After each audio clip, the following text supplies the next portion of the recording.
Muito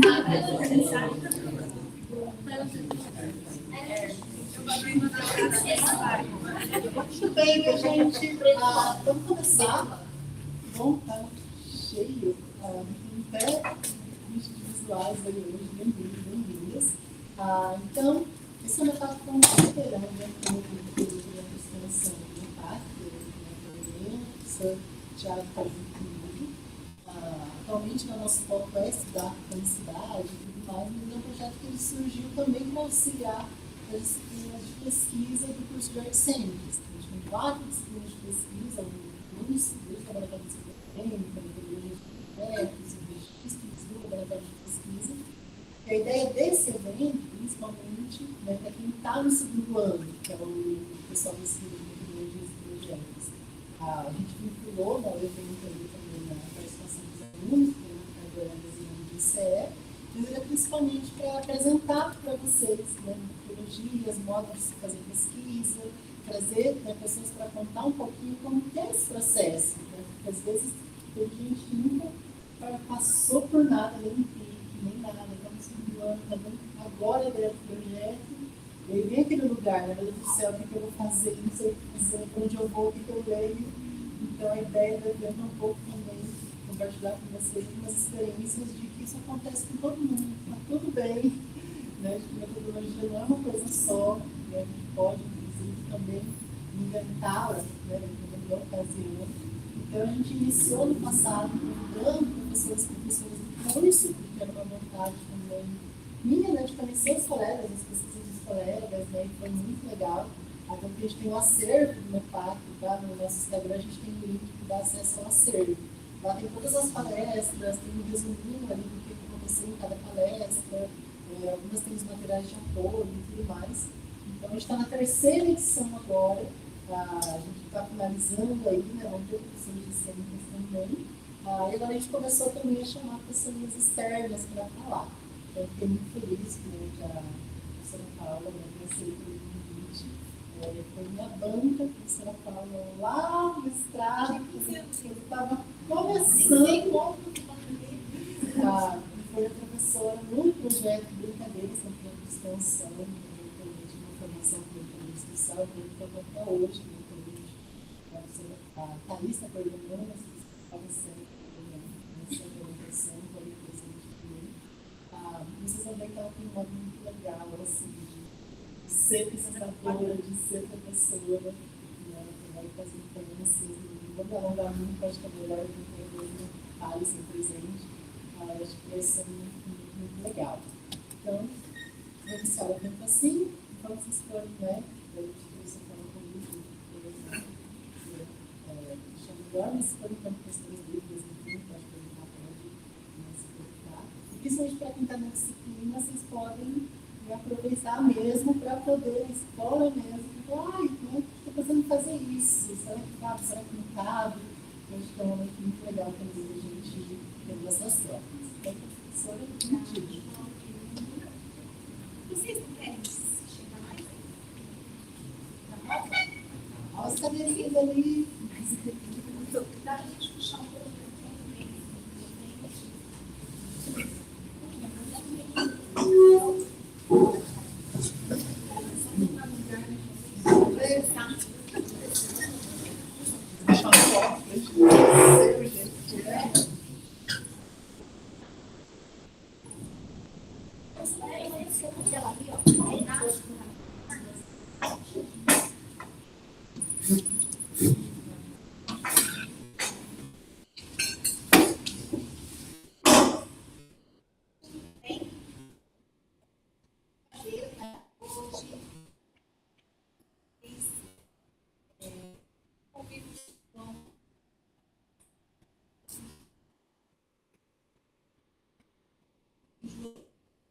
veio para a gente, né? Alguém muito jovem, um olhar sempre muito curioso.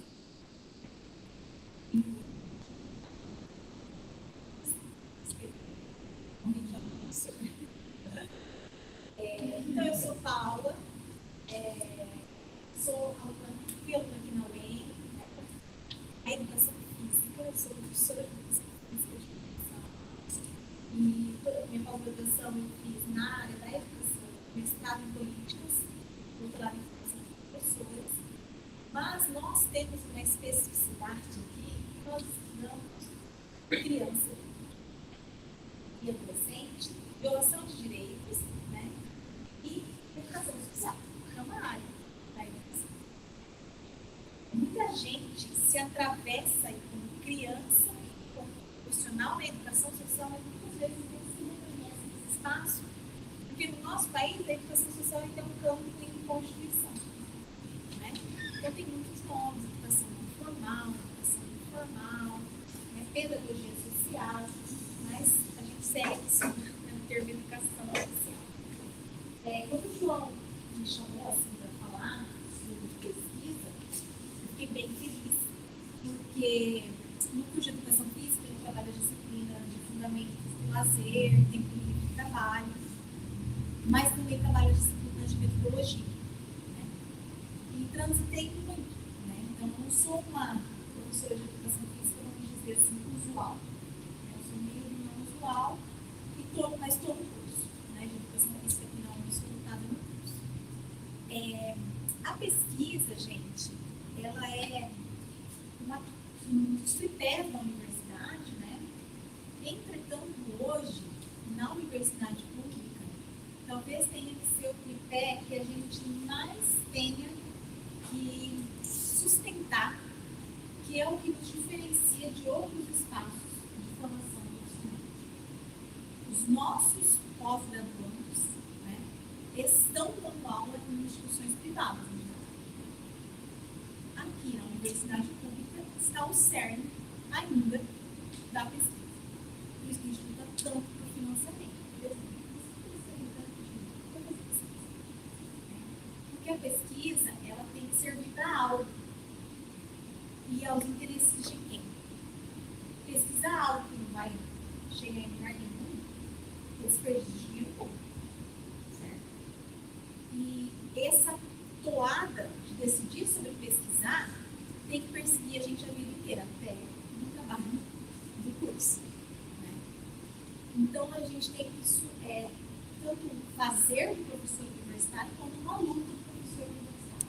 Ela não está descolada. Né? A gente, cada vez que a gente faz uma paralisação, que a gente luta, a gente está querendo segurar aí que a gente dê 10 horas aula, 8 horas aula, porque a gente está pesquisando, né? A gente está orientando. Isso vai qualificando o nosso fazer docente. Né? Podem entrar, tenha vontade. Eu sou uma pessoa, todo mundo aqui escolhe entrar no curso, né, por algum motivo. Tá? Eu entrei no curso de educação física, com certeza que vinha do primeiro ano da pensão há pouco tempo.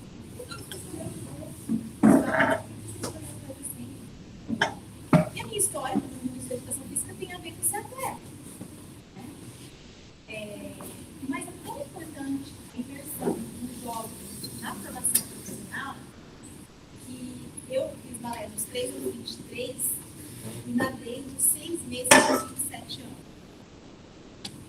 Mas, quando eu entrei na universidade, com 7 anos, eu queria ser professora de nada.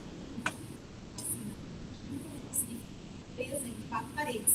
Não tive nunca impacto na linguagem das artes, na época não lembro, nem comunicação, nenhum, gente. Não tem 99.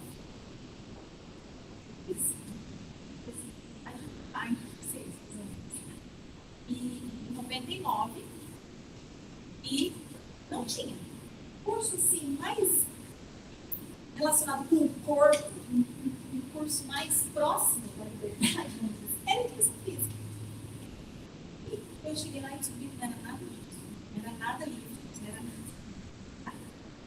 Entretanto, a gente cruza com pessoas, pesquisadores que vão mudando as nossas trajetórias. E uma delas é a nossa orientadora em comum, o João, a professora Verônica Miller. A professora Verônica foi me ensinando a ser uma outra professora, porque o meu entendimento de professora era de uma pessoa vindo do treinamento. Eu achava a coisa mais correta do mundo dar uma aula de balé clássico com um bastão na mão. ao ponto de não tocar em mim, eu só fazia. E aí eu comecei a estudar. E como que a gente estuda? Vocês chegaram no balé, não chegaram? Eu vi só pelo perfilzinho chegando por isso. Essa história. E eu assim, foram 2 movimentos ao mesmo tempo. Tanto tendo contato com a pesquisa, com a extensão, com professores que falavam, o mundo é maior do que esse jeito de ensinar as pessoas, né? Tanto quanto eu fui me distanciando do balé clássico e fui me aproximando do balé contemporâneo. Então foi um movimento meio, né? Assim, e de maturidade também, né? Eu era uma menina e tal. E isso me afastou ao ponto de que eu tive que me reconhecer no processo já de pesquisa, como professora que eu não seria uma professora boa de balé e nem de natação. Eu precisaria me apropriar de uma outra linguagem e me sentir à vontade nela, que foi a brincadeira. Porque, por mais que eu estudasse, o meu corpo estava tão treinado para ter que fazer docente, rígido, o meu olho corria para aquilo. Eu não conseguia aceitar os corpos se mexendo naquela linguagem. Horrível. Né? Pura criação de uma menina que entrou com 3 anos no balé. Né? E eu fui bem feliz fazendo essa opção com 20 anos. Vou falar para vocês. Bem feliz. Porque eu estou meio longe. Eu trabalho com jogo de mundo. As pessoas falam assim, eu não sei, mas eu não preciso parar ainda. Né? Quando eu entrei no curso, era óbvio que eu seria monitora de ritmo de dança, de expressão corporal, era óbvio. Eu era a única pessoa da turma que tinha uma DRT. Mas aquilo não me cabia mais. Por quê? A universidade, que é o espaço da universalização de conhecimento, estava abrindo os meus passos, aí, meus horizontes para um outro lugar. E eu devo isso ao contato direto com pesquisa e extensão. Só a sala de aula não me daria isso. Eu quero ensino. Por quê? Só o ensino versus 20 anos, eu me gritando na minha cabeça, como devia o corpo tal, não sei. Precisei da pesquisa e da extensão.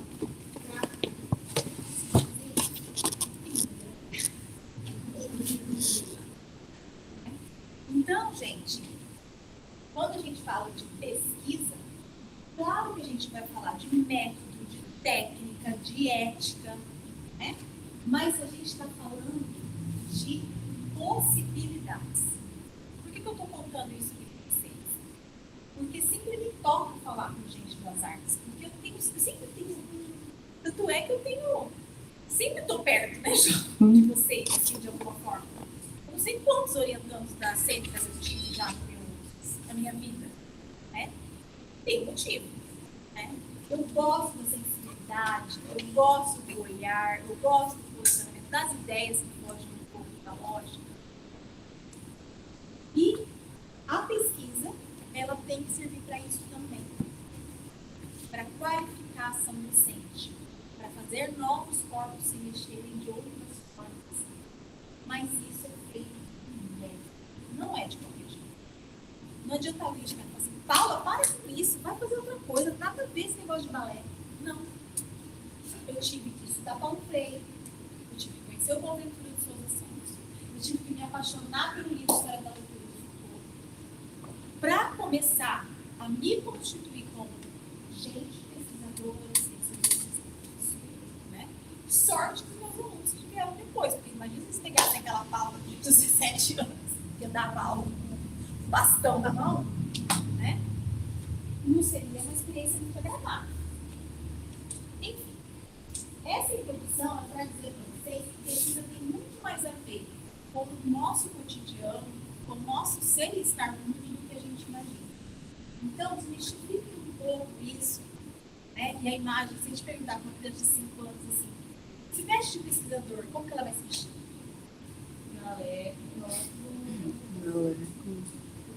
O óculos, um óculos, jalequinho. né? uma cara de... Talvez a pranchetinha, se tiver. Né? Esse é um estereótipo que vem do quê? Do positivismo. Né? Do apoio ao positivismo. A nossa ciência considerada é positiva. Então a gente tem imagem do laboratório. Né? Quase que a gente fala assim, bom, se eu sou um aluno das cênicas, eu tenho que ter um perfil. E, na cabeça das crianças, por exemplo, e um pesquisador com outro perfil. Né? De ratinho de laboratório, vamos falar. Muito próximo da saúde. Né? E por muito tempo, quem na história da ciência determinou o status de verdade foram as ciências mais duras, mais concretas. Né? O status de verdade, ele passa por crises epistemológicas diversas. Quem sonhava que nós teríamos em 2020 uma crise epistemológica que tivemos com pessoas questionando a Terra plana? Gente, foi uma crise e é ainda uma crise que influenciou e sim a produção do conhecimento. Eu trabalhei com professores nessa universidade que acreditavam nisso. Professor de história. Estou falando sério? Estou mentindo, João? Infelizmente não. Tá? Então, gente, ditadura não existiu, várias coisas assim. Em 2020. Era previsível? Nos últimos 5 anos isso foi se construindo até estourar. Mas em 1980, quando a gente teve a grande crise paradigmática das correntes críticas, por exemplo, para a educação, discutindo os métodos educacionais, ninguém previa que ia ter esse problema. Né? Não sei. Problema.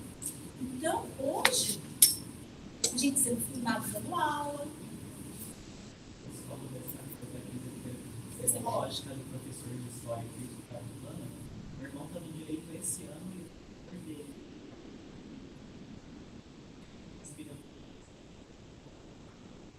Mas só com a ajuda extraterrestre. Mas foi bem bom, hein? Isso quer dizer muita coisa sobre o conhecimento. E você já falou Boaventura, né? O Boaventura vai ensinar pra gente o conhecimento, ele não vai se dar só no campo antigo mesmo, ele está aqui. Então duvidem sempre, tá, gente? Mas duvidem mesmo. Isso é um princípio da pesquisa, né? Será que a gente, né? Existem absurdos. Eu tive um colega que inventava e falava assim, não, como o Galileu disse, não sei o que, você gente pessoa não. Aí a pessoa perguntava, você pode repetir o que você falou? Porque eu vou anotar para pesquisar, porque na época a gente não tinha essa rapidez, né? E ele falou, para mim, era tudo mentira. Pô, né? Então, gente, tudo isso, né, vai compondo, então, que vocês vão ser como profissionais, porque tem que dizer, nunca vão parar de pesquisar. Nunca vão parar. Não dá. Às vezes eu falo, gente, só não dá para pesquisar coisa, né? Nossa, tantas instruções. Né? Tantas instruções. Hoje a Giovana, né, na reunião de brincadeiras, a gente falando da escola, de como tal, não sei o que, a Giovana, eu você foi ela falou assim, gente, eu estou mesmo isso. Ela foi ficando angustiada, né, com a nossa conversa sobre a escola. E dá mesmo uma angústia, gente, para continuar lutando. Não dá para parar, né? E as coisas mudam, né? Muito rápido. Bom, diante disso, eu queria, assim, ouvir de vocês rapidamente, assim, pode ser aleatório, quiser falar, o que, a princípio, vos interessa para pesquisar. Vocês já pensaram sobre isso? Quem não pensou, não tem problema nenhum. Mas se umas 5, 6 pessoas falarem, já tá bom. Tipo assim, precisa ser o título, o tema da pesquisa. Mas, por exemplo, eu gosto da criança. Isso é um começo. Eu tenho uma questão, eu sempre coloquei muito forte, eu tenho muita dificuldade para trabalhar e para pesquisar pessoas específicas. Eu tenho uma dificuldade. Eu toco no emocional de um jeito que eu misturo um pouco as coisas, assim, né? E eu tenho que perceber, talvez tenha a ver com isso, tal. Mas é de antes, né? Na verdade, só se intensificou. Mas, para mim, não dá. Eu até já fui em banco, estava assim, tipo, minha vida é isso. E trocou os lugares. Não precisa estar também dando muito como de fato. Mas pode ser. A gente pode facilitar. Tem isso também, tá, gente? Pesquisar, você não precisa pegar pedra no seu sapato e pesquisar tudo. Pra quê? Você tem que pesquisar com a dúvida, mas não o teu algoz, né? Enfim. Tem gente que quer falar? Eu quero pesquisar te engajar. Eu gostaria de pesquisar benefícios de uma atividade musical para vocês. Eu quero colocar mais na comunidade.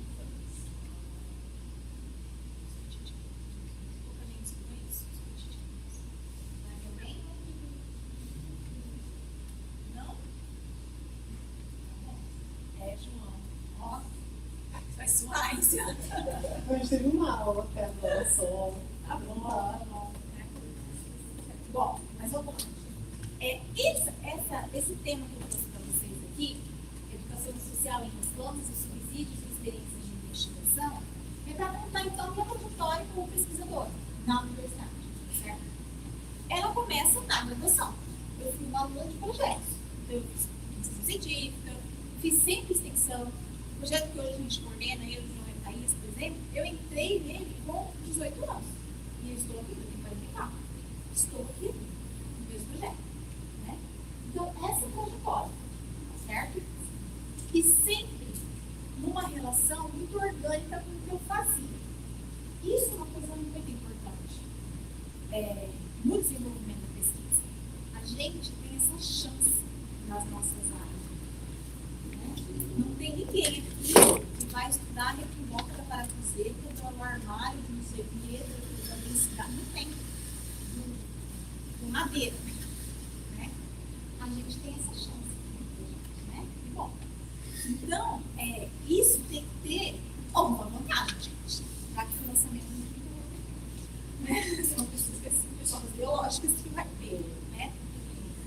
Mas eu vou contar mais um caso para vocês.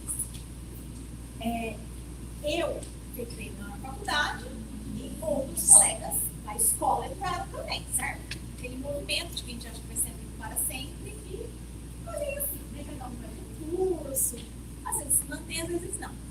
E eu sou de Maringá, então, né, acabei. E a gente fez graduação, e a gente tinha uma colega que era da área biológica. E ela, assim, a gente dividindo bolsa de extensão, porque tinha 10 bolsas de universidade. E ela já fica fazendo não sei o quê, faz ciência para dar, sei lá, e ela estudava tipo, o negócio do peixe. Sabe essa história do peixe, sabe? Aí ela, antes que todo mundo, ela fez mestrado. E aí foi para um campo do Canadá, se voltou. E no doutorado ela foi para a Inglaterra, se voltou, não sei o quê. E aí chegou o dia dela defender o Paranauê do negócio aqui também, né? Que veio de fez tudo. Ah, tá, eu trouxe do peixe. Mas vou lá, né, prestigiar minha amiga, o negócio do estômago do peixe. Só lembro disso, é o melhor do estômago do peixe. Tá. E eu lembro que ela ficava muito com mulher à noite, no Rio, todo mundo mistério. Aí, acabou tudo. Vocês já foram em alguma defesa de dissertação ou tese? Gente, não assistir, legal, tem que ir. Eu vou na aplicação, toda sentada. Faz parte da experiência universitária, tomar aquele café depois, de um cafezinho caprichado e tal. Tem que ir. Vocês estarem sabendo de um tema que vocês acham alguma coisa. É aberto, defesa é pública, né? Pós-graduação é pública. E aí, a gente ficou super feliz, ela foi super bem e tal. Sei lá, ela tinha 27 anos, 26 anos, já era doutora Vlas, e ela estava com uma bolsa indo para outro lugar. Enfim, quando acabou tudo, uma outra amiga perguntou assim, minha mamãe, Marília, que legal, né? Mas assim, por que você estuda isso? Eu olhei assim e eu fiquei ansiosa. Assim, você é mulher, por que eu estudo isso? Porque a minha orientadora mandou.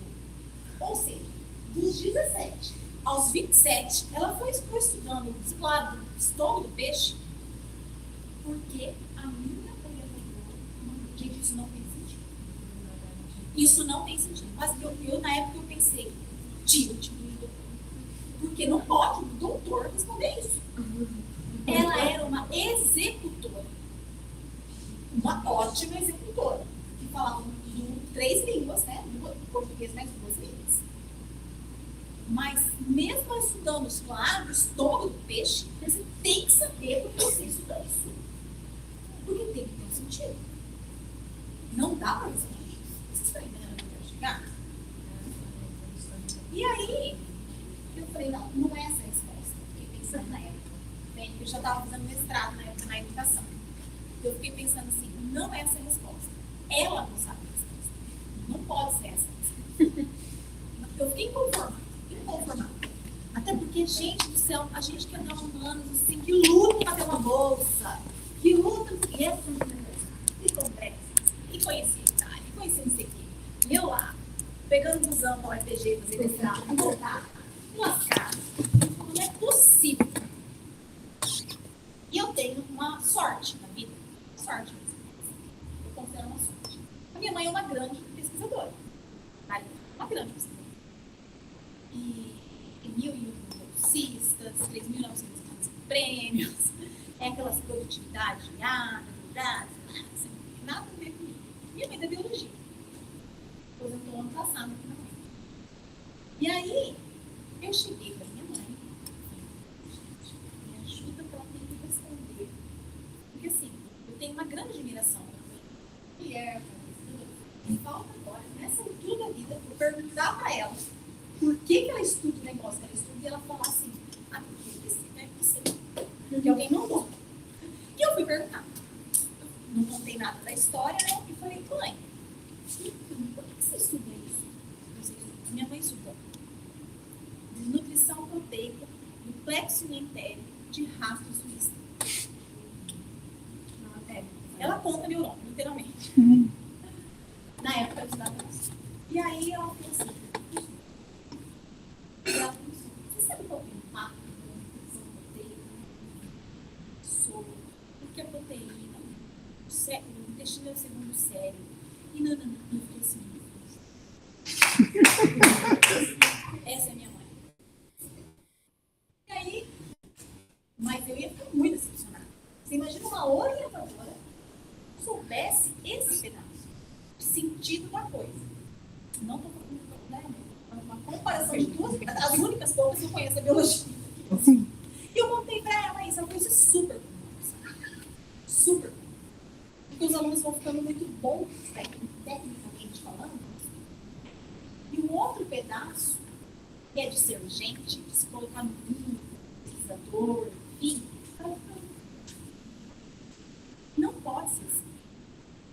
Porque a pesquisa passa pelo processo de humanização. Afinal, só fazemos porque somos seres sociais. Nós não somos peixes. O peixe, ele nasce e ele sai nadando. Se a gente nascer e deixar, a gente vai morrer, vai. Somos seres sociais. Quase ligados com a gente. Então, sendo seres sociais, evoluímos como? Na sobrevivência, no pensamento, pesquisando. Ou alguém fez pouco sem precisar como ninguém ia falar que foi um milagre, né? Não, foi pesquisa, foi tentativa, foi observação. Então, gente, nunca deixem de se perguntar por que vocês estão estudando isso. Porque eu não quero que um dia alguém conte essa história sobre vocês. Não sei, alguém contou. Né? É muito triste. Pelo amor de Deus. E então, muito nova, estou fazendo sempre relação com o mundo, estando no projeto Brincadeiras, que é um projeto que desde sempre trabalha com crianças e adolescentes com direitos violados, né? Então trabalha com as problemáticas do mundo, né? E com um público que dói, né? Porque criança é uma pessoa em desenvolvimento, né? Nós desenvolvemos a vida toda, mas a peculiaridade do desenvolvimento na fase da infância e adolescência é potencialmente muito maior do que na vida adulta.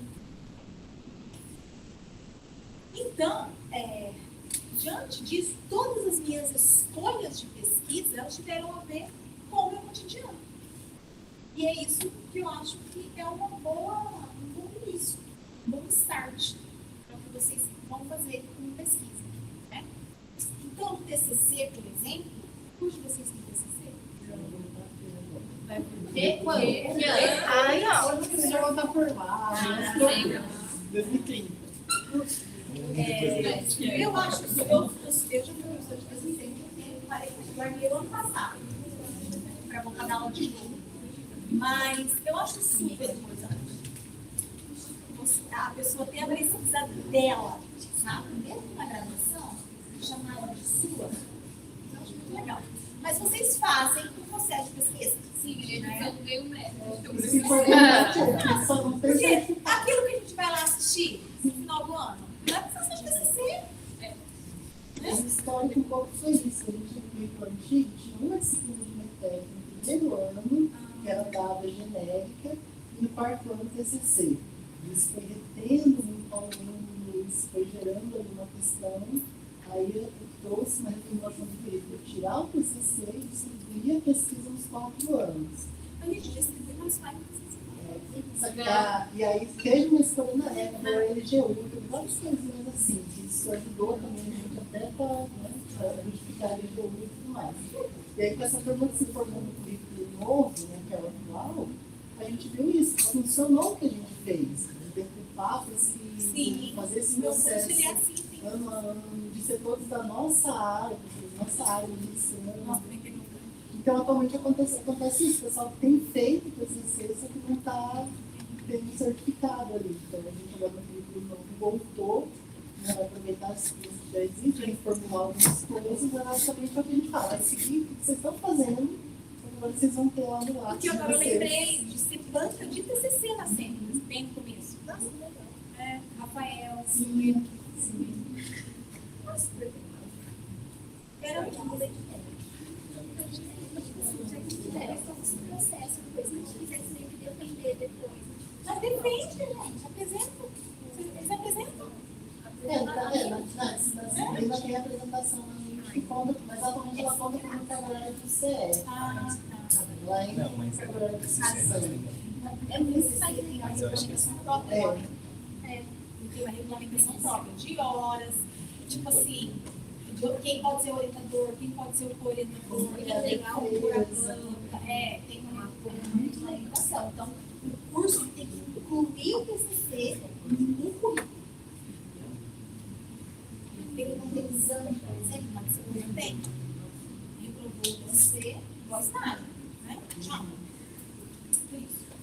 Então, assim, o TCC, eu já estava numa busca, eu estava no projeto Brincadeiras, e eu estava numa busca, na época, né, em estudar mais e me aprofundar eu hoje não trabalho mais com essa metodologia, mas no materialismo histórico dialético. Me chamava muito, me instigava muito, porque eu achava muito difícil. Mas eu queria aprender. Então, eu peguei e analisei relatórios do projeto Brincadeiras, que eu fazia parte, de extensão, do cotidiano, de aluna, da UEM, à luz da teoria do materialismo, né? E me fez crescer muito, porque eu me apropriei de leituras que eu não dominava, né? De uma orientadora da área da educação, não da educação física, né? Que foi a Angela Lara, porque ela foi uma orientadora de TCC, né? Que já apresentou, e tive um diálogo maior com a psicologia. Então, assim, o TCC também não precisava estar amarrado, certo? E eu trabalhava como educadora social. Né? Essa foi a trajetória, então, de graduação. Né? deixando de ter essa característica de estar no meio do esporte, assim, mais fortemente, né? Nadava ainda juntos para ajudar, né? Eles disseram, não, tem que ir. Enfim, mas fui largando, né? E aí, foi se constituindo esse tema na minha vida, né? Eu tomei uma decisão quando eu me formei, que o João falou que a gente fala da nossa trajetória de escritora, de trabalhar. Todo mundo falou, o quê? Você? Gente, eu queria trabalhar. Assim, eu era muito nova, louca para sair da casa dos meus pais, né? E eu fazia um curso integral, educação física era integral na época. E fui trabalhar de educadora social, consegui um bom emprego na época. E trabalhei por 5 anos com educação social, com jogo de brincadeira. Mas queria voar um pouco, né? Mas comecei a sentir falta e nunca saí. Isso é importante que vocês saibam. Vocês não precisam sair da UEM para trabalhar, né? Eu nunca saí do grupo de pesquisa. Eu sempre fui no NPCA. Então, vocês são da comunidade. Vocês têm direito de estar na universidade. Então, não pensem assim, acabou, não vou estudar. Não. Vocês têm direito de ficar. O João também, né, João? Você nunca saiu, né? Nunca saiu. Mesmo que você não está fazendo aula aqui, né? Não saiu também. As pessoas estão falando, nossa, mas você não teve tempo? Não, eu estive aqui. Porque a gente nunca saiu efetivamente, né? E aí, depois de 5 anos trabalhando, vivendo também, né, quer ser uma trabalhadora, né, aqui no cotidiano, mais fortemente, é muito diferente, né, de estar protegido também pelas bolsas, pela universidade, aqui, né, lidar com o patrão, né, ficar doente, levar bronca, enfim, várias coisas. Eu decidi fazer mestrado, né, e aí, eu falei de novo, nossa, mas eu quero continuar sendo criança, porque eu já trabalhava com criança também, né? Então, gente, eu vou falando e eu vou esquecendo de passar aqui no negócio. Mas eu não tô com louca, ó. Trajetória como educadora social e tal, né? Mas tinha uma coisa que estava me impelindo a pesquisar de novo. O que eu estava vivendo no cotidiano do meu trabalho. Então, de novo, estava solto no espaço. Aquilo ali nas minhas entranhas, né? Basicamente, quando eu fiz a mestrado, o que me incomodava? A gente ter crianças e adolescentes institucionalizados fora do tempo escolar, em instituições, na época que chamava contraturno social. Alguém lembra desse termo? Alguém ficou em algum contraturno na sua vida? Você é de Maringá? LBB. Ainda tem. Eu sei.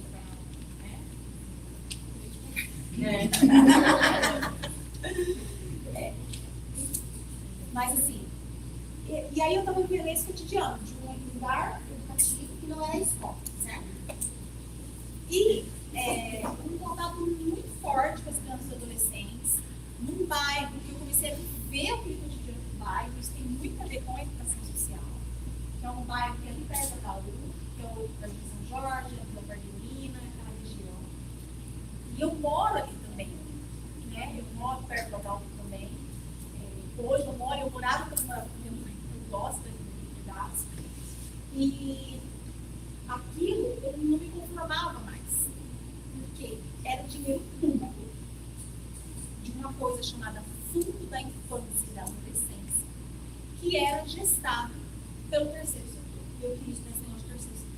O que é esse negócio que o povo pega dinheiro, que é público, e aplica numa instituição religiosa? Porque na época eu trabalhava numa instituição chamada Centro Social Marista. O Colégio Marista não tinha um centro social. Eu, por exemplo, se era dinheiro público, aquele lugar tinha que ser o quê? Laico, né? Obviamente.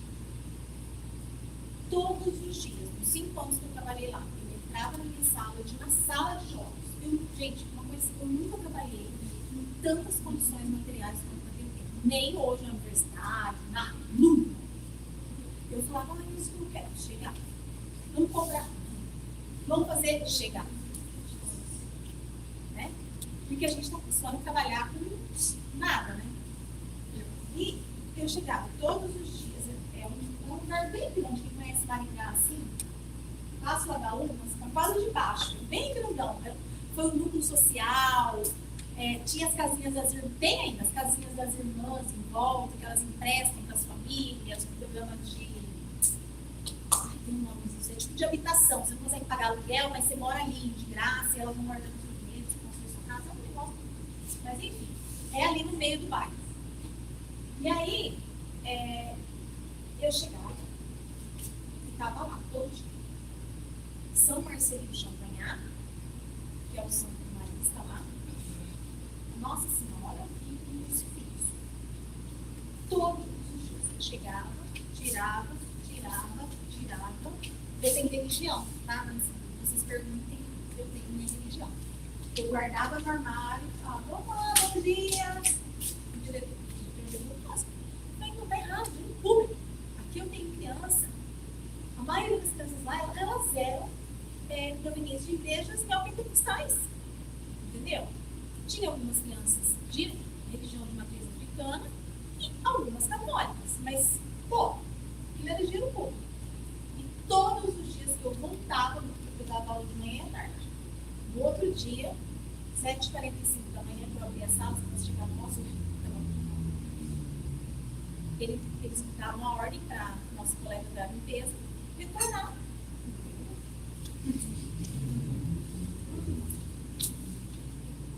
Isso é uma resistência. Isso começou, tipo assim, no começo, depois vai te dando um nó, vai te dando um negócio, vai te dando uma gastrite, né? O negócio vai. E isso foi falando, não pode ser assim. A gente tem que ouvir esses adolescentes sobre essas questões. Eles passam aqui no mesmo tempo que eles passam na escola, 20 horas. E tinha muitas coisas positivas. Por exemplo, o acesso à arte, né? Tinha oficina de artes visuais, oficina de dança, oficina de cinema, oficina de rádio.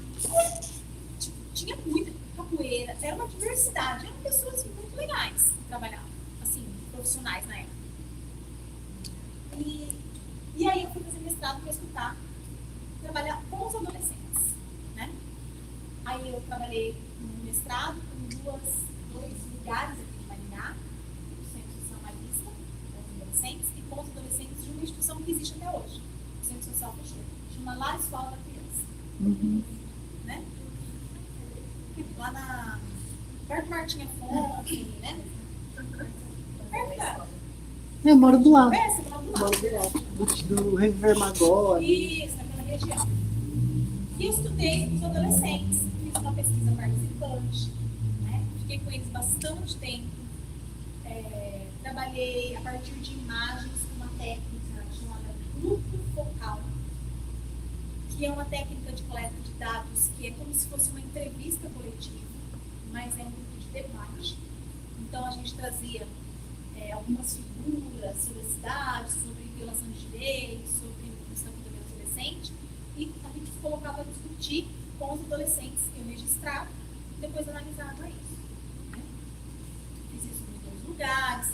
Nós identificamos muitas coisas, né? Então, bastante questão do lugar dentro da cidade de Maringá, né? Isso fazem muitos anos, mas assim, eu nunca vou esquecer um menino que falou assim pra mim: essa instituição existe não é pra gente, é pra cidade não ver a gente. Porque ele saiu da escola e já ficava em outro lugar fechado, né? E eu trabalhei com adolescentes de 14, 15 anos na época, sempre gostei de trabalhar com adolescente. E aí, isso que eu admiro, o que é que você precisa disso?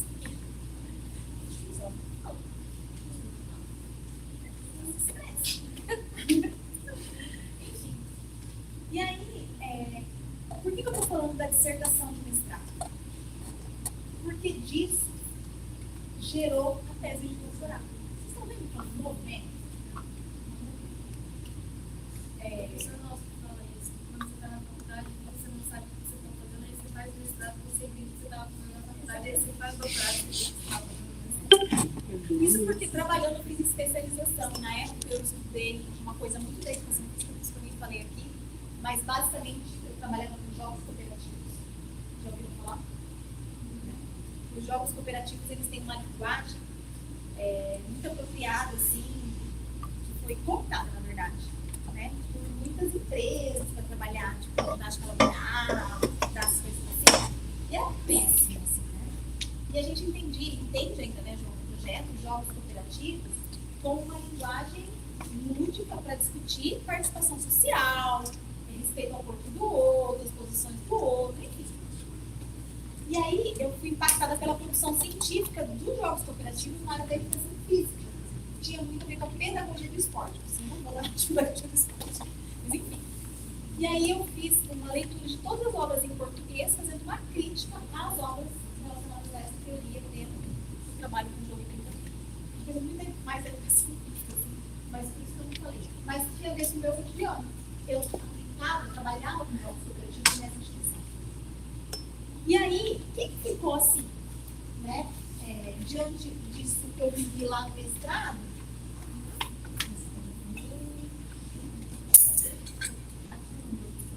o mestrado tinha esse título aqui, ó, o lúdico em instituições ainda chamava de educação não formal, cenários de luta, desafios, impasses e contradições.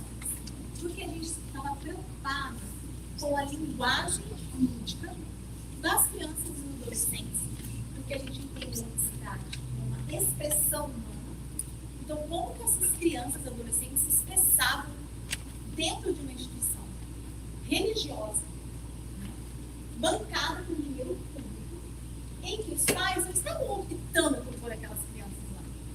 É muito diferente de você escolher colocar seu filho no Marista, ou no Regina Mundi, ou no Santo Inácio. Eles não tinham opção. Vocês imaginem uma criança que frequenta a igreja neopentecostal tem que rezar com a Ave Maria. Não tem significado. E essa violência acontece até hoje nessas instituições. É do tipo assim, então, nós estamos fazendo caridade, você ainda vai reclamar? Vou porque é dinheiro público, né? Então, o que a gente percebeu na dissertação?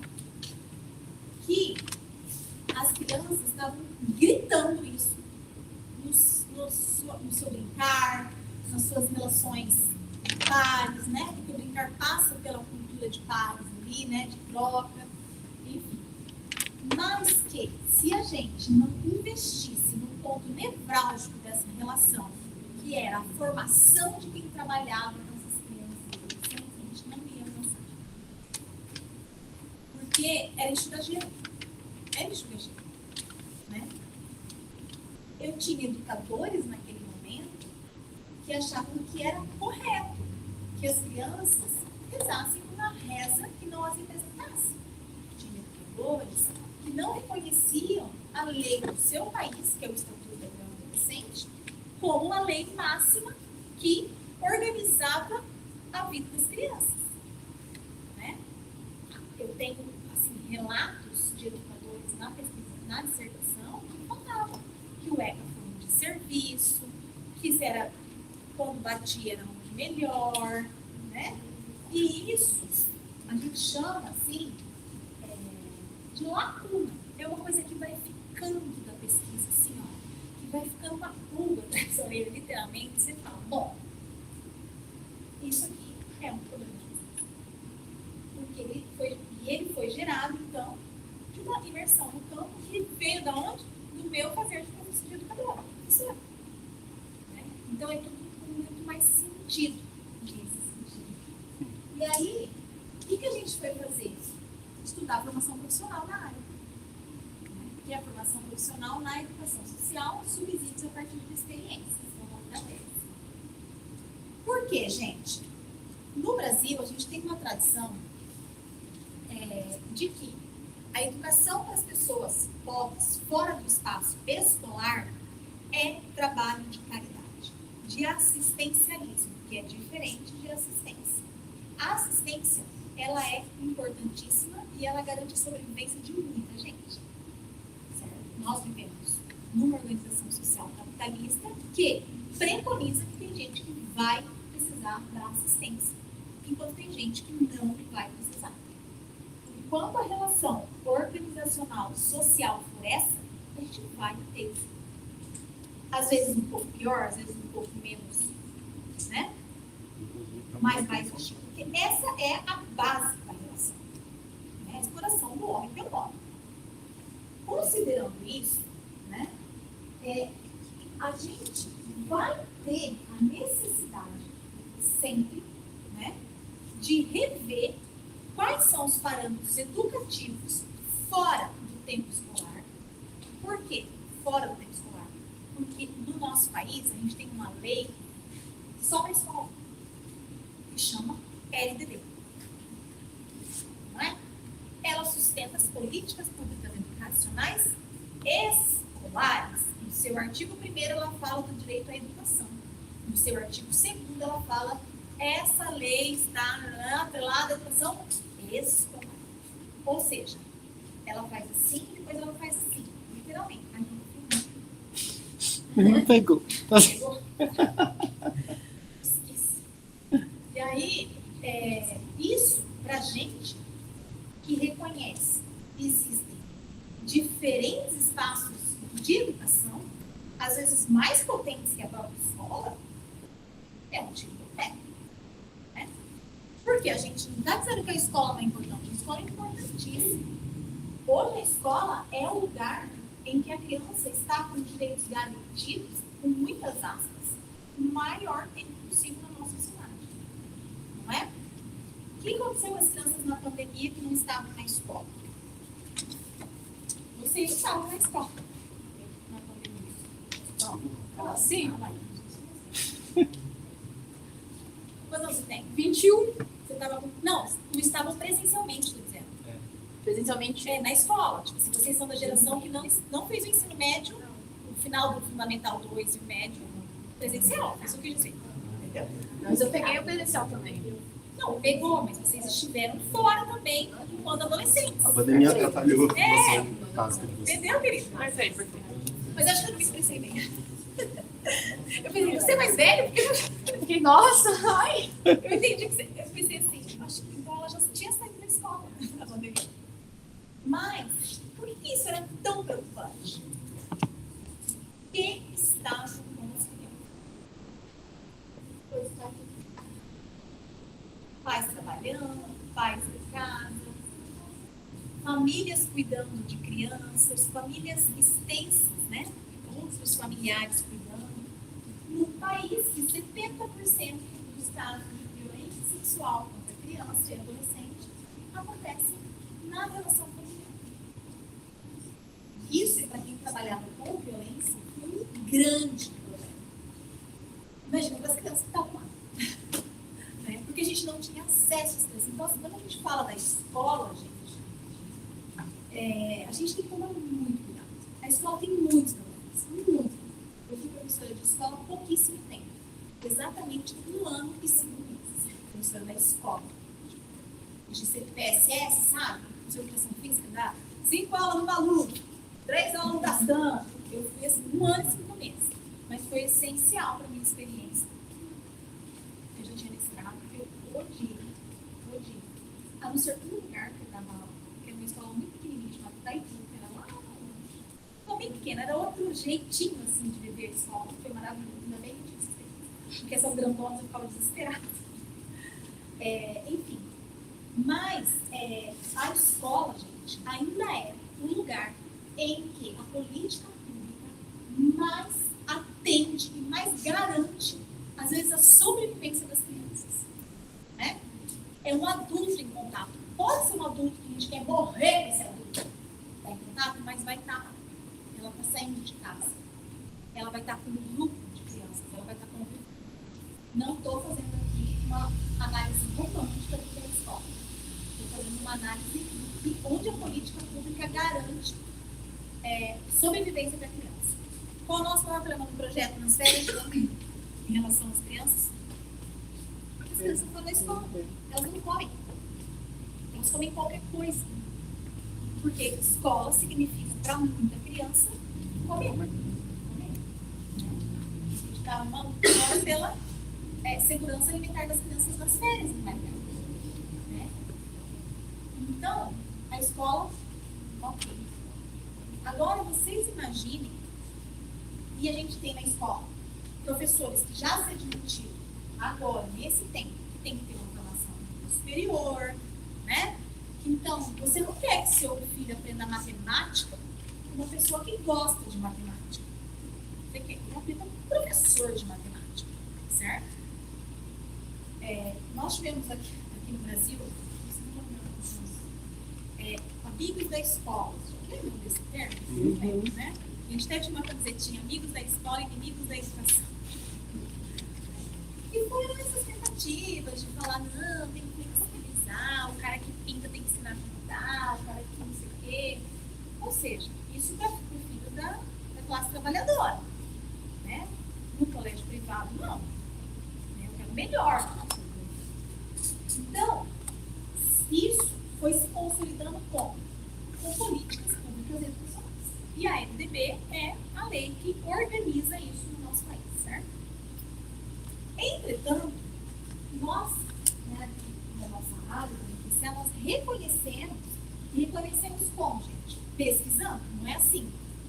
Ah, vem para cá, vem para lá. Não, pesquisando. Que as crianças estão em relação educativa em muitos espaços além da escola. Na escola também. Né? Quem aqui tem alguma relação na sua infância ou na sua adolescência com aprendizagens fora do ambiente escolar? Tipo oficina, academia, centro esportivo. Vocês viram isso? Quem aqui teve experiências educativas fora do ambiente escolar?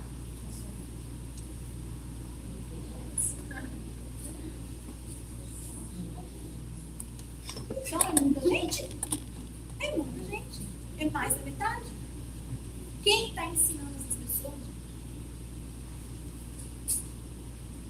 Isso é muito complicado. Isso é muito complicado. Você quer falar?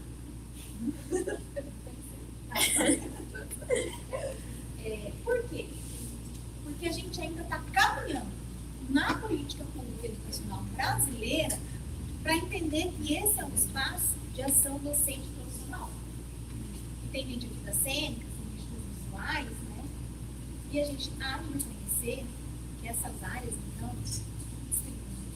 acontece muito na minha área também, né? Que é a educação física, do esporte, é cruel. Em 2025, ser desmontado ainda casas em Maringá, cidade de Canção, lá, com adolescentes vindo lá, não vou falar o estado, bem longe daqui, para vir jogar futebol e de todos os documentos recolhidos pela pessoa que trouxe eles, treinador, e eles trabalhando na construção civil. Quem regulamenta esse tipo de educação? Porque ela é concreta, gente, ela acontece. Dentro desse mote de educação, a gente tem a educação social. Olha o que eu estou falando. Eu não estou dizendo que tudo isso é educação social, gente. São vários tipos. Treinamento esportivo, enfim, chamem o que vocês quiserem, a área de vocês, não sei como vocês chamam, né? Eu não sei. O que é um professor de teatro que está fora da escola? O que ele faz? Ele desenvolve oficinas, cursos livres, né? Instrutor, oficineiro, tem. Depende do lugar que contrata. Mas tem gente também que tem formação nenhuma. Eu tive uma professora de balé que ela falava assim: você tá com cara como meu feijão. 12 anos de idade. Eu falo, não, pode dar pra ver, você tá meio assim inchado com feijão. Eu falo, Páscoa, né? Só não tem agora a moto. Mas enfim, isso é um possuído do professor? Não. Mas isso acontece direto.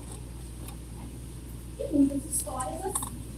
Na nossa área, que é a educação social, a gente tem assistência todas as questões que aqui eu falei de uma forma mais ampla, em relação ao quê? A educação para os direitos humanos de crianças e adolescentes. Porque se já é difícil para quem paga um curso livre de teatro, vocês imaginem para criança que não tem opção de estar na oficina tal ou tal lugar. A gente vai lembrando umas coisas, né? Então aí a gente foi estudar sistematizações teóricas e manifestações de educadores sociais, pessoas, né, que trabalham com isso, a respeito da formação profissional na área. Vejo que eu conversar com as pessoas que trabalhavam. Para quê? Para obter subsídios para a ideação de uma proposta de formação inicial de educadores sociais no Brasil. Sempre, lembra que eu falei lá no começo? Para quê? Se alguém perguntasse para mim, mas por que você vai fazer essa tese?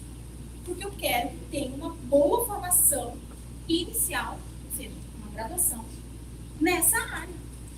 Porque é só isso que vai qualificar essa forma de educação. Enquanto qualquer um puder fazer, a gente não vai avançar muito longe. Certo? Então é aquele para quê? Né? E aí,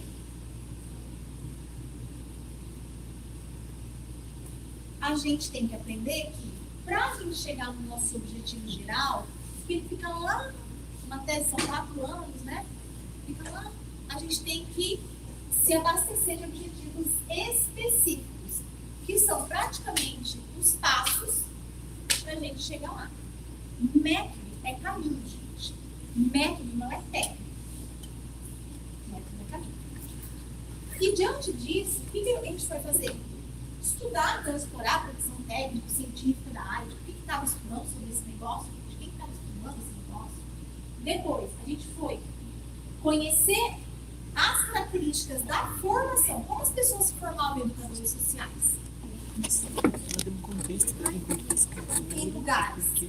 E a gente tem um país aqui do nosso lado, que tem um curso superior. E a educação social está na lei de uma educação, que é o Uruguai. De conteúdo. E depois eu fui procurar categorias que pudessem nos abastecer aqui no Brasil, né, de uma possibilidade de curso de formação profissional, certo? Então, assim, gente, faça a apresentação, de repente, a gente não vai. Né? Isso aqui eu vou pular, gente, não vai dar. Gente, já é 15 para as 8. E eu falei assim, nossa, gente, que delícia, falar 2 horas sobre metodologia, né? Que a gente vai, não cheguei. Mas tudo bem, vamos lá. Gente, lembra que eu falei assim? Método é caminho. Por quê? Porque o caminho, muitas vezes, e quando a gente vai pensar, por exemplo, as raízes epistemológicas positivas, método tem gente que confunde com técnica. Jeito de fazer. Técnica é ferramenta. Lembra que eu falei grupo focal para vocês? Que eu fiz com os adolescentes, que era uma pesquisa coletiva. Isso é uma ferramenta. Isso é técnica. Só que só isso não faz uma pesquisa. Não faz. Por quê? Porque uma pesquisa, ela precisa de apoio, de base teórico-metodológica para acontecer. Senão é só um fazer. Certo? Olha só. Se eu queria conversar com educadores sociais bem formados, eu estou partindo do pressuposto que tem gente que não tem formação universitária necessariamente e que é bem formado. Isso é um pressuposto. Só que ele não é um pressuposto mágico. Ele é um pressuposto baseado numa teoria. No caso, a gente se apropriou de uma das teorias desenvolvidas pelo sociólogo Boaventura de Souza Santos. Chama Epistemologia do Sul. Gente, não quero separar o Sul do Brasil do resto do Brasil. É o extremo oposto disso. Né? Porque, gente, eu já tive. Como que é, meu senhor? Do Sul. Gente, é do Sul. é do sul, o Boaventura. Quando a gente está lá na escola, na 7ª série, na geografia. Como que é o mapa mundo, gente? O Brasil está em cima ou embaixo? A Europa, os Estados Unidos, o Canadá. Ah, beleza. Então, esse é o sul que o Boaventura está falando. Tá?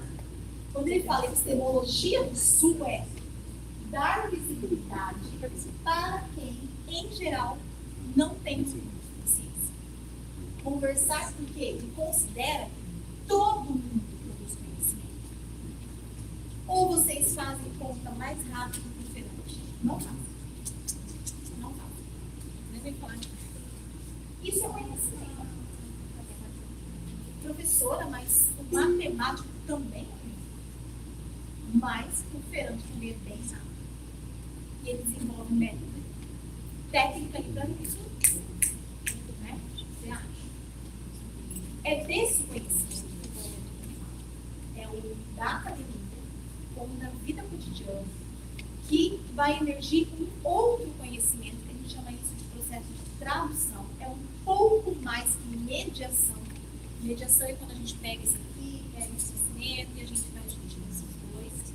A tradução, ela produz um terceiro elemento de conhecimento. Então, o que a gente fez aqui na tese? A gente foi... Como é o seu nome? Eu uma pesquisadora, conheci o Rodrigo. E eu considero o Rodrigo um excelente educador social. Eu, a pesquisadora, tá? E aí eu entrevistava o Rodrigo. E eu não entrevistava. Eu usei uma técnica chamada depoimento. O que era essa técnica? É uma técnica baseada numa teoria, que é da história oral, né, da transmissão. E eu ia conversar com o Rodrigo um pouco, falar, Rodrigo, me conta um pouco aí, como que você chegou na educação social, como que foi esse negócio? E o Rodrigo começava a falar. Classe não era, porque todo mundo fala, né? Tinha 3 horas, 2 horas, acho que uma das menores era de 40 minutos. E aí, a partir do Rodrigo, tá? Eu fazia uma outra pergunta.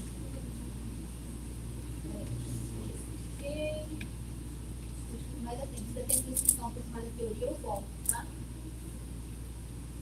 O que eu explicava no final? Eu falava assim, Rodrigo, quem é o melhor educador social que você conhece? Né? Qual é o melhor? Porque, gente, quem aqui trabalha já? Qual que é seu nome mesmo? Luciano. Luciano, se eu te perguntar assim, quem é um professor que você teve na sua história, assim, que você tem como referência para dar aula no ensino superior na Arcentes? A minha orientadora de mestrado e doutorado. Isso. E aí, eu perguntava assim, Luciano, no caso, você pode me indicar ela? Não. Para conversar? E aí eu ia conversar com ela. A gente fez uma rede de melhores referências daqueles profissionais. Porque a gente não tinha um parâmetro assim, quem publica mais, quem não sei o quê. Não tinha uma área que ela está muito incipiente nesse pedaço. E também, gente, não adiantava ser assim, é tal educador porque ele fez faculdade de artes visuais e trabalha. Não dava, porque às vezes não era. E a gente construiu essa rede. Né?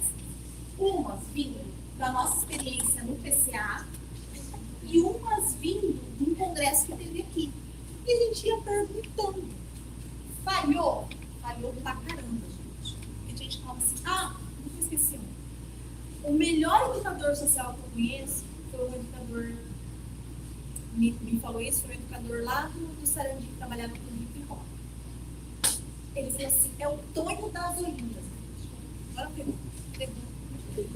Falei, o que é o Tonho das Olindas? É um educador da tradição, não sei o quê. Gente, lá de Olinda mesmo. Dos bonecos, não sei o quê. De Olinda.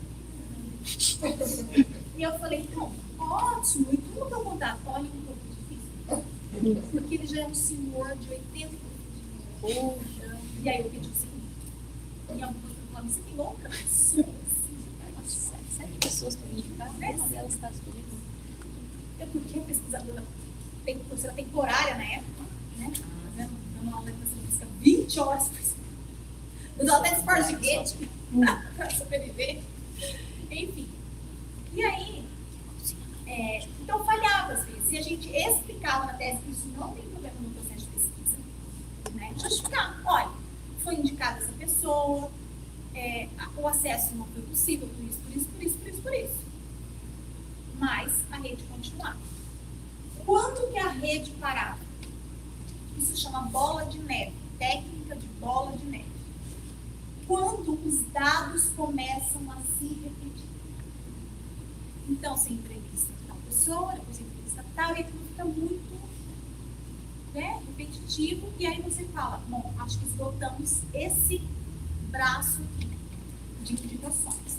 Só que com isso, eu tinha conversado com pessoas da área consideravam muito boas.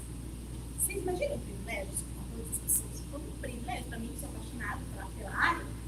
Foi muito legal. E a gente, então, nessa técnica, gente, lembra que o João falou de inventar? Nessa técnica, a gente não precisa necessariamente ficar preso em um sistema desses. A gente pode justificar, se é justificar, e mudar. Vou dar um exemplo, tá? Tá vendo esse cantinho aqui que tá pequeno? Tudo isso aqui foi no Uruguai. Todos esses depoimentos. Por que foi tão fácil no Uruguai? Eu não falei para vocês que lá tem curso superior de educação social. É um curso super procurado. Entendeu? Eu nunca me esqueci. Quando eu cheguei lá, eu fiquei a primeira vez 30 dias. Foi eu e uma amiga minha, que também estuda isso, só que ela estuda avaliação e educação social. E aí a gente chegou lá e a gente ficou num hotel bem assim, baratinho, estudante, 30 dias, na época não tinha Airbnb. E aí o moço que trabalhava no hotel falou, nossa, não tá tão bem e tal, que a gente ia ter que mudar de quarto, sabe, aquelas coisas assim que a gente tem no hotel. Ele falou, o que vocês querem fazer? Aí ele viu que era passear, né? Aí a gente falou assim, a gente veio aqui, a gente estuda educação social, a gente tá fazendo uma tese e tal. Chama imersão esse processo, não é sanduíche. Você fez sanduíche? Não, eu fiz coquetela. Eu fiz. Você fez sanduíche? Sanduíche é uma coisa mais longa, né? Você fica na É no mínimo universidade. 6 meses. Então, bem diferente, gente. Eu fiz o que na época o PPE aqui chamava de imersão. É tipo assim, eu fui 30 dias, depois eu fui 15 dias, depois eu fui 15 dias. Até porque na época eu trabalhava aqui na UEM, eu era professora temporária, eu dava muita aula. Todo dia eu largava o emprego, assim, né? E normalmente também o sanduíche está atrelado da bolsa, a pessoa, né, tem uma outra vivência. E só que lá, gente, o cara falou assim pra mim, tá, educação social, minha irmã é educação social. Que legal. Porque pra eles, ela falou assim, minha irmã é pedagoga. Que legal. Porque é da cultura do lugar. Eu lembro que eu olhei pra Renata e falei assim, olha, você explicar educação social. Por quê? Porque lá, isso é normal, você tenta fazer vestibular para educação social. Né? Então, tá vendo como a rede rendeu? Isso dá muita diferença. E dentro da pesquisa qualitativa, a gente não tem problema. Desde que tudo isso esteja fundamentado em princípios teóricos, metodológicos, que não sejam incoerentes. Entendeu? Não é uma invenção. São decisões do pesquisador baseadas num princípio fundante teórico.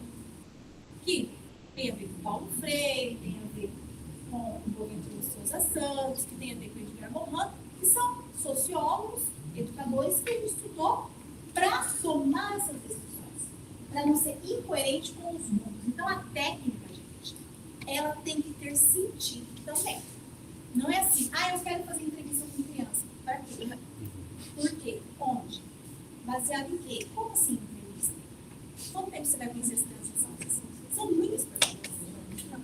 Né?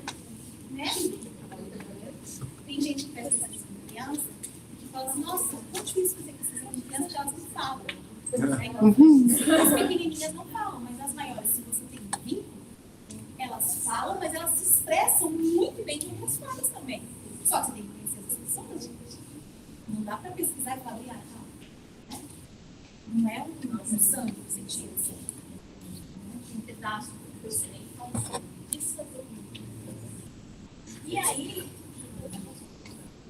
acaba sendo uma pesquisa qualitativa, bibliográfica, no primeiro momento, exploratória. Por quê, gente? A pesquisa exploratória, ela pressupõe que a gente vai literalmente explorar uma coisa num certo ângulo que não está ainda totalmente explorado. Né? Então, por isso exploratório. Nós acabamos coletando 23 depoimentos, uns em espanhol, outros em português, e uma entrevista coletiva. Agora eu vou explicar por que essa entrevista coletiva, para quebrar aquele coleta de dados tão redondinho, tão bonitinha, bola de neve. Isso acontece com o pesquisador. Por isso que ele tem que estar respaldado de princípios, e quando aconteceu, eu falei, preciso voltar lá a estudar. Não ia ficar muito mais bonitinho assim, ó, 23 depoimentos? Mas não foi o que aconteceu na realidade. A gente estava no Uruguai e a gente fez uma entrevista com um professor chamado Jorge Camões. Ele é catedrático na Unesco, na nossa área. Assim, ele é o Las das Galáxias. E a nossa professora, Verônica, conhece ele. E nós chegamos lá no entrevistado. A universidade lá é bem assim, tradicional. Os professores lá, tem uma coisa assim, antiga, a universidade não é uma universidade pública. Eles têm a sala deles, assim, da área. Ele é o... Como que chama isso, gente? Não é como daquela área. E ele foi um querido, a gente entrevistou ele explicou. Porque ele escreveu a Lei Geral da Educação Social ele era abaixo do ministro da Educação. Nesse negócio da educação social. E aí, a gente, nossa, foi super legal. Assim, eu estava super nervosa, depois assim, você vê que a pessoa respondeu assim. E aí ele falou assim, meninas, vocês não podem ir embora sem conversar com vocês. Minha esposa é a pessoa que cuida da educação social do sistema socioeducativo do Uruguai. Era psicóloga social e tal. E a gente não estava trabalhando no meio de indicação. Ele indicou alguém. Vamos conversar com sistema socioeducativo, né? Um sistema que vai regir aí as penalidades de criança e adolescente, que cometem algum ato infracional, certo? E essa querida, nós chegamos lá, no Ministério da Justiça, lá no negócio da Justiça, lá no lugar lindo, eles tinham preparado tipo uma roda assim, umas, sei lá, pessoas não lembro na época, umas 13, 14 pessoas assim. Eles pararam a equipe, eles pararam a equipe, os educadores, psicólogos, para conversar com a gente. Era minha técnica. Precisava conversar com a abençoada. E aí, com a barreira da língua ainda, né? A gente chegou lá, não tinha como desfazer aquilo, gente. A gente estava dentro lá do negócio da justiça, lá do Montevidéu, naquele prédio lindo, com aqueles profissionais todos sentados, com um café, com uma câmera posicionada para a gente filmar, porque eles também queriam falar com a gente. Como que era no Brasil, e eles estavam, na época, um programa muito forte, que a gente também tem aqui, em tempos e tempos, que é a questão da redução da moralidade penal. Né? E foi muito legal, foi uma tarde de conversa, mas eu quase tive um piripaque. Por quê? Eu olhava para as pessoas falando e discutindo o tema, e eu tendo que identificar quem falava, porque eu só pensando, eu tenho que transcrever isso que eu fiz. Né? Mas foi super legal. Quando a gente voltou, a gente falou, Verônica, a gente tem que ir. Aí no final a gente foi bem rapidinho, foi nela e falou assim, você tem um social para indicar? Ela Eu tenho. E a linha de corrente continuou a rede, beleza. Mas quando chegou aqui, a gente estava bem distante com essa coisa, né? Porque não trabalhamos, enfim, e porque fugia. E aí, para isso, serve o orientador. Por isso que eu vou contar essa história. Né? Existe um motivo para você ter um orientador. Em geral, ele é uma pessoa mais experiente que você no mundo da pesquisa. É o que a gente espera. E também tem contatos com outros pesquisadores. A Verônica, super tranquila, falou: gente, mas vocês não usam o Boaventura? Isso é um desperdício de conhecimento. Não importa que vocês conversaram com a pessoa da biblioteca do seu corporativo, com o educador, com a psicóloga social, como né? O tema era educação social. Então, isso vai ser justificado e incorporado. Mas vai ficar óbvio para quem lê a pesquisa que não é a mesma coisa. Não é a mesma técnica. Mas ela vai ser analisada, o óculos que a gente vai analisar vai ser o mesmo. No sentido teórico, que eles falam. Gente, não sei se você tem essa história, não? Não? Deu muito trabalho. E a gente fez junto aí a professora e a Renata, porque foram, tipo assim, sei lá, umas 3 horas de umas 13 pessoas conversando. Ainda bem que tinha filmagem, não estava só gravando. Se fosse só gravando, porque como que a gente vai saber quem foi o quê? E deu certo. Então, esses percalços, eles acontecem, gente.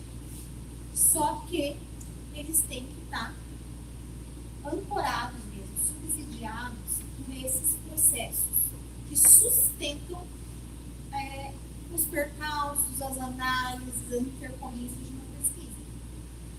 Né? E a calma daquela mulher, ela ria, ela falou: gente, que material maravilhoso, esse problema. Tem calma, então. Ainda bem que a cerveja no Uruguai é ótima, né? Porque esse dia a gente teve que tomar cerveja. Depois a gente vai ter que fazer uns cortes. Tá. Então, lembra que eu falei assim? Que a gente estava optando, gente, por redes que se soltavam? Então, olha aqui, ó, por exemplo. A gente começou uma rede pela nossa experiência do PCA. Esse MMR é um movimento social que eu faço parte, que é um movimento nacional de meninos e meninas de rua. Tá?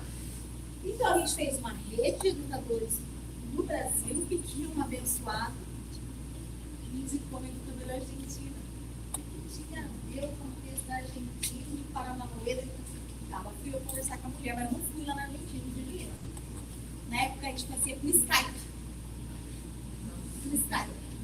Né? Hoje é assim, gente, faz um kit. Faz esse negócio inteiro aqui. Mas, gente, isso aqui era 2015. Skype já foi uma tecnologia assim avançadíssima. Né? E a gente também fez uma rede de educadores no Uruguai, certo? Então, pessoas de lugares diferentes. Tudo isso, depoimento, gravações, transcrições, ao som. Eu morava na 15 de novembro, gente. As transcrições dessa tese, elas aconteceram nas férias de julho. Ao som das pessoas pedindo o impeachment da Dilma, da Justiça Federal. Eu dei um trauma disso. Eu ficava no meu quarto, aquele frio, só no café, né? E aquelas pessoas gritando. Que era da esquina da Justiça Federal. Traumatizante. E eu em greve, eu nem vou procurar alguém para trabalhar. Ué, mas pelo menos a greve você não vai. E como que a gente analisa os dados? Vamos lá. Né? Como que a gente analisa? Pega, faz todo esse trabalho, vai para o Uruguai, diminui o slide, volta, conversa. Mas tem uma hora que tem que analisar. Né? Existem muitas formas de analisar dados. Uma das mais comuns, então não tem nada de não usual, uma das mais comuns na educação, na pesquisa qualitativa, é a análise de conteúdo, que foi desenvolvida por uma pesquisadora chamada Laurence Vardan. Já ouviram falar? Vardan. Vamos ouvir, né, João? Uhum. Vamos ouvir bastante.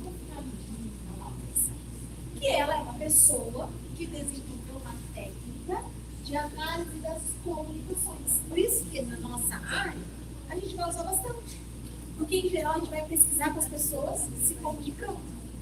E isso pode ser imageticamente, quanto verbalmente, quanto tem muitas formas de fazer.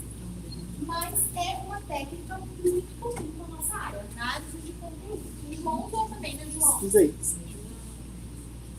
Isso. Que é Então, basicamente que não vai dar tempo. Só um parâmetro para vocês. Quando eu falo lá, tem que acessar o conhecimento técnico científico da área, né? Para você ter aí um escopo para análise e tal. De 1.000 e lá vai cacetar as coisas que eu achei, 88 produções me serviram. E que eu li. Então, assim, nós vamos pegar o primeiro chat de pesquisa e falar, nossa, 1.200 e não sei quanto. Aí você vai refinando. Vai pelo tiro, vai pelo resumo, vai refinando, chega nos 88. É muito, assim, aos olhos na graduação, mas isso é uma tese, gente. Tem que ser muito mesmo. São 4 anos estudando, gente. Não vai ter tempo. Eu falo. E eu acho, nossa, vai ser uma delícia, vou revisitar a tese inteira. Isso aqui eu vou contar para vocês como que é a educação social na linguagem. Mas basicamente é importante que vocês saibam que lá é muito mais complexo. Essa é a base dos termos de formação. Uma interrelação entre psicologia e prática, eles têm muitas horas de estágio, muitas horas de estágio. Porque a educação social, ela não tem uma linguagem só, né? E sabe o que é muito legal vocês saberem? Que era uma dúvida minha. Eu falava, gente, mas tá, o educador social vai chegar aqui e vai dar aula de teatro. Mas ele é educador social?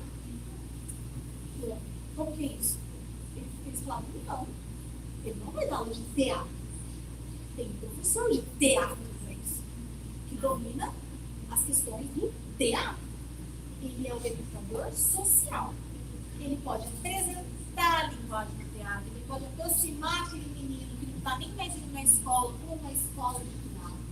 Ele tem que conhecer de teatro. Mas ele não vai propriamente apenas desenvolver. Agora, eu posso ter um professor de teatro que estuda educação social e trabalha com violação? Claro que eu posso.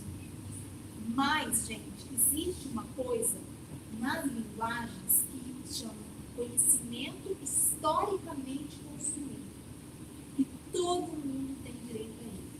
Então, por exemplo, na minha área, não vem me dizer que qualquer rola-bola é treinamento. Tem que ser, se vai ser um treinamento de futsal, tem que ser o treinamento. Só que isso não significa que este treinador tem que dominar o aspecto da educação social para trazer esse menino para cá. Mas que esse profissional tem que fazer essa mediação. Nem que para isso ele bata a bola com o menino por um tempo. Mas bata a bola. Isso não substitui o profissional. Isso me incomodava. Porque eu sou professora de educação física. Eu falava, gente, mas peraí, eu sou educadora social e de educação física. Como vai ficar esse negócio? Vocês entenderam? E aí eu só fui entender realmente lá. Porque tinha, assim, por exemplo, numa instituição que você chegava, tinha a pessoa que fazia as rodas de contação de história, ela era uma contadora de história. E aí tinha uma que era contadora de história, ela até uma das pessoas que eu entrevistei, educadora social. E tinha uma que era contadora de história. Ela, em geral, era a pessoa que recebia os meninos vindos já da abordagem direto da rua ali. Porque o educador social estava junto. Né? É igual falar que o psicólogo não pode brincar. deve. Ele trabalha com criança, enfim. Então isso me incomodava depois. Não sei se vocês ficaram com esse pensamento, tipo assim, nossa, o que o educador social vai cuidar dos nada? Não. Tá? Essa é a estrutura básica do curso superior dele, de formação. E lá, o curso de educação social, ele fica na faculdade de educação. Então, lá forma o educador, o professor da criança, o professor da criança mais velha e o educador social. Mesmo faculdade, tá? E aí, depois, as especificidades fundamental 2, médio, já são aí nas áreas, então, mais...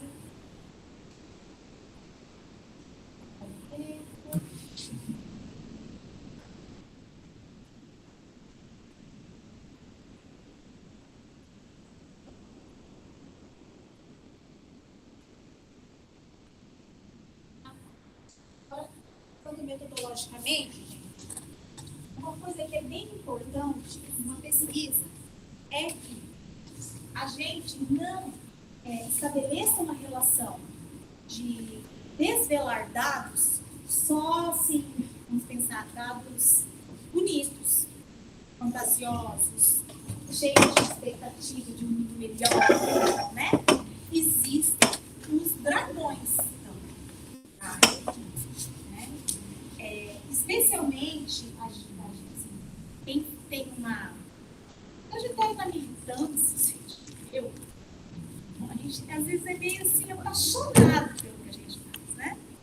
Mas isso aqui também é importante, que são os nossos dados, os problemas do negócio, né? Isso tem que vir à tona numa boa pesquisa, assim como as limitações do que a gente vê. Por exemplo, sem dúvida, uma limitação da minha pesquisa foi não ficar um ano, 6 meses.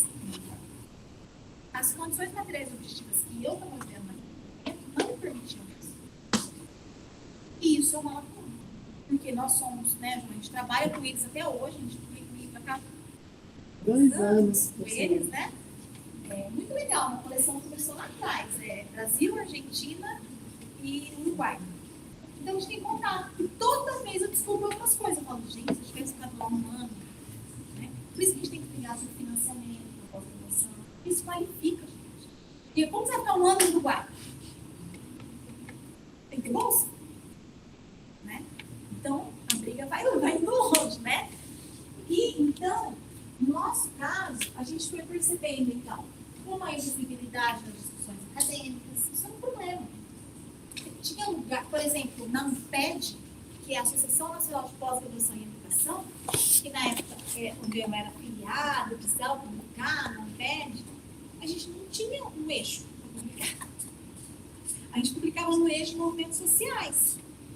Ficava meio deslocado, assim, chegava lá, o pessoal do MST, educação de câncer, arrasando, e a gente meio tipo, porque não era a nossa área. Então, entendeu?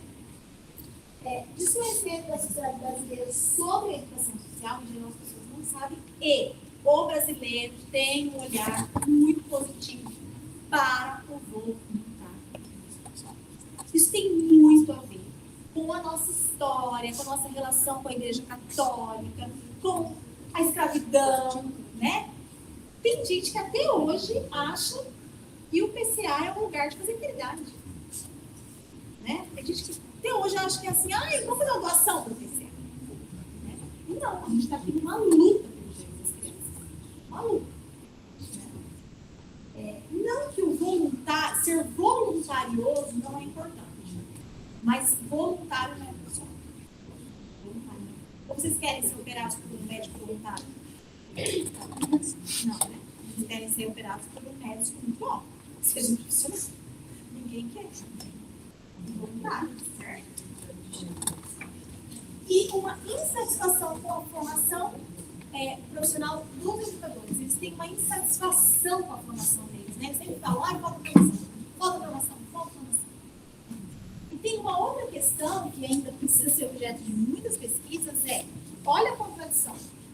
Existe a profissão do educador social nas políticas públicas de assistência social. A assistência social, gente, tem um sistema igual o SUS. Sabe o SUS? existe o SUAS, o Sistema Único da Assistência Social. Dentro do SUAS existe o educador social, tem que ter o educador social. O que ele faz? Oi? Quanto que ele ganha? Qual que é o piso? Entendeu? É um furo. É um furo. Então a gente tem essa problemática na área. Né? Mas, gente, baseado no Boaventura, a gente sempre tem que fazer um jogo entre problemáticas e procedimentos de solução. Porque o Boaventura, ele é um autor, né, que vai pensar uma epistemologia propositiva. Né? Então, ele é um cara que desenvolveu uma teoria que ele fala, tá, o problema é esse, o que a gente vai fazer? Ele não é tipo, ó céu, vamos no altar. É assim, tá, é isso, mas e aí? E aí? Né? Ele tá vivo, né, ainda, inclusive, né? Vivo, né? Quem que a gente pode usar no lugar dele agora? O que a gente faz agora? Porque não foi condenado. Então, e aí? Tem um monte de caso de assédio aparecendo. Né? Porque ele não falou ainda o que o Fernando Henrique Cardoso falou, né? Esqueçam o que eu escrevi. O Fernando Henrique falou para ele antes de ele virar presidente, né? Mas a gente tem essas questões. O que a gente está fazendo, né, João? É se apoiando nos contemporâneos também. Né? Tem Paulo, tem o pessoal da Sociologia da Infância, né? E seguimos. Mas, sinceramente, Luciano, né? Agora eu estou te reconhecendo, Luciano. A gente tem um vácuo em relação à teoria da epistemologia do Sul. Se a gente quiser. Até a Eliane Maia foi renovando esses tempos, ela falou, não dá, gente, o que nós vamos fazer? Não dá meu falar desse homem aqui nessa... Né? Você tem alguém? Você conhece? Na verdade, eu defendo que um europeu também traz ferramentas para a gente pensar processos decoloniais. Decoloniais. Tem o pessoal, né, Mas eu uso um autor europeu. Na educação física tem muita gente migrando para o estudo. Muita gente. Mas eu não entendo muito, assim, muito. Mas é uma outra coisa que sempre me volta, assim, é que o próprio Paulo Freire falava dessa inversão, dessa necessidade de trazer à tona outros conhecimentos que são potentes. Inclusive, tem alguns termos que a gente fala, nossa, mas é tão parecido isso aqui, quando você vai ler e tal, né? Não sei. A gente gosta muito do Paulo Freire também nisso, né? A gente está pensando em produção de conhecimento. Bom, então, eles chamam de procedimentos de solução. Tá? Essa é uma questão, gente, de estudar pessoas vivas, viu? As pessoas estão fazendo coisas. Não é? Deixa eu ver. Ainda bem que eu quero finalizar. Mas, gente, eu tive que usar de 23. Hoje de manhã eu contei 36.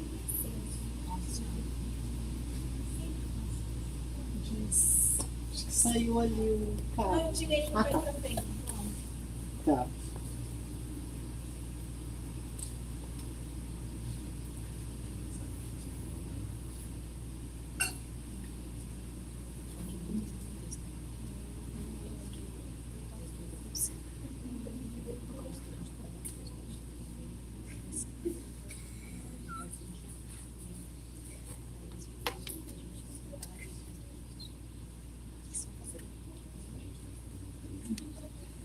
Então, gente, quando eu disse para vocês que a trajetória de pesquisa, lá no começo, né, tem relação com todas as nossas vivências, com a nossa infância, com o nosso estar na universidade, com o movimento de algumas coisas de nossa vida, com a continuidade de outras, né? É no sentido de que é possível fazer pesquisa consultiva, que te preencha, que responda questões importantes. Para ninguém aqui responder sobre os tópicos. E no caso aqui, fazer o tema.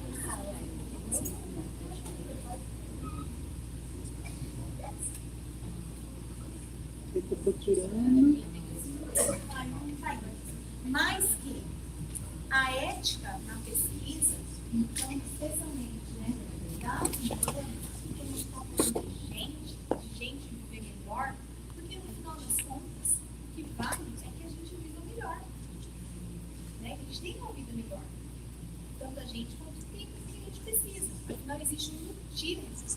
teve ciências humanas, né? São ciências. Isso da 4 anos, Mas é uma utopia, né, de que o novo mundo é possível, outro universo. Tanto para fazer pesquisa, que outras epistemologias são possíveis, a gente pode inventar um jeito de pesquisar, desde que a gente esteja calcado em teorias, né, que isso oriente o nosso fazer. Mas que vocês tenham,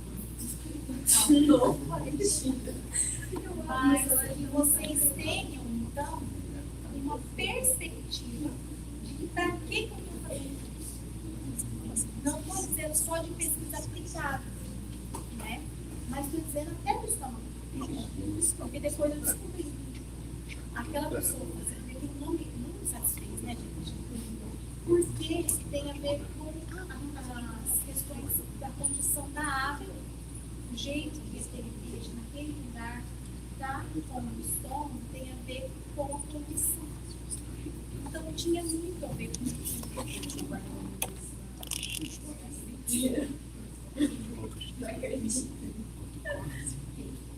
Mas assim, porque é isso, gente. Tem que ter o sentido. Então, não percam tempo mesmo fazendo algo que para vocês não tem sentido. Ou que vocês não compreendam por que vocês estão fazendo. Né? Porque vocês vão vazar com esse tempo por um tempo. Né? E a gente tem a chance de fazer isso na ciência mas de forma mais profícua que outras áreas, que ainda estão caminhando, podem ter se desenvolvido muito bem na técnica. Mas a humanidade funciona e a gente tem essa chance de trazer isso à tona. E aí, que outra coisa que eu quero dizer para vocês, quem opta por fazer pesquisa nas ciências humanas e sociais, vocês imaginam isso da área da saúde, gente. Os meus pibicos, né, gente, correm na área da saúde, CS, farmácia, esqueça a educação física, né? A gente também tem que ser muito bom, porque essa gente entende também um jeito da linguagem chegar para eles. Então, tem que dominar esse negócio. Tem que ser muito bom nos dois pedaços. Né? Tem gente que continua aí ganhando financiamento, fazendo isso aqui, sendo muito bom na técnica. Esse não é o problema. Não. Mas tá tudo bom. Então eu queria que você saísse daqui animadinho para estudar.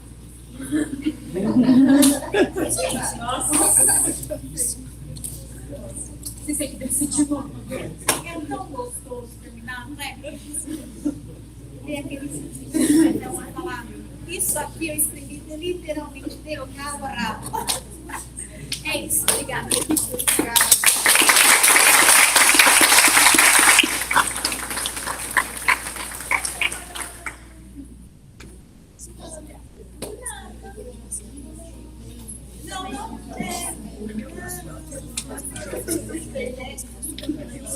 vocês também, mais informações sobre pessoas, eu vou colocar vocês aí conversar. Você não vai essa técnica, né?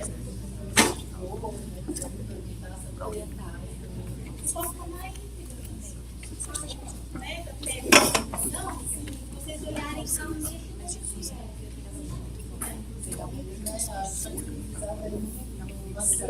Do parque, no Brasil, coloca a apresentação até mais Mas os cortes olhar e falar. Gente, obrigada. E parabéns por virem aqui na Universidade nesse horário. Nossa, parabéns a gente quando precisa, viu? A gente encontra a rapaziada.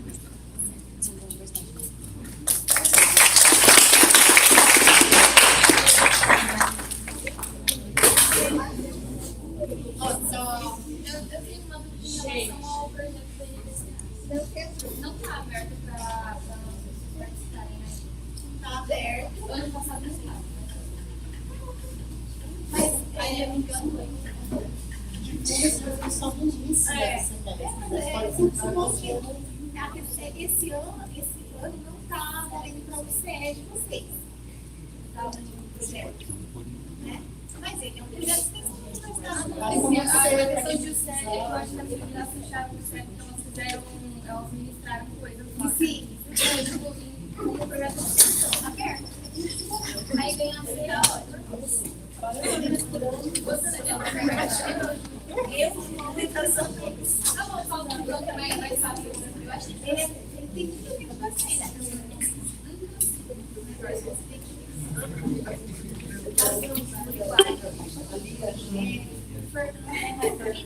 Nós vamos abrir um curso de educação social.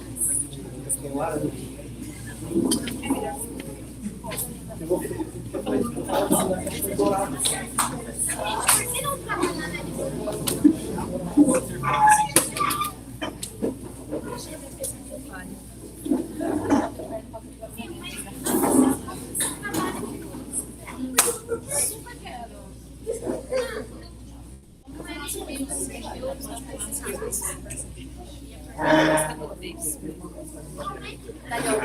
A fim de preservar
Tchau, tchau.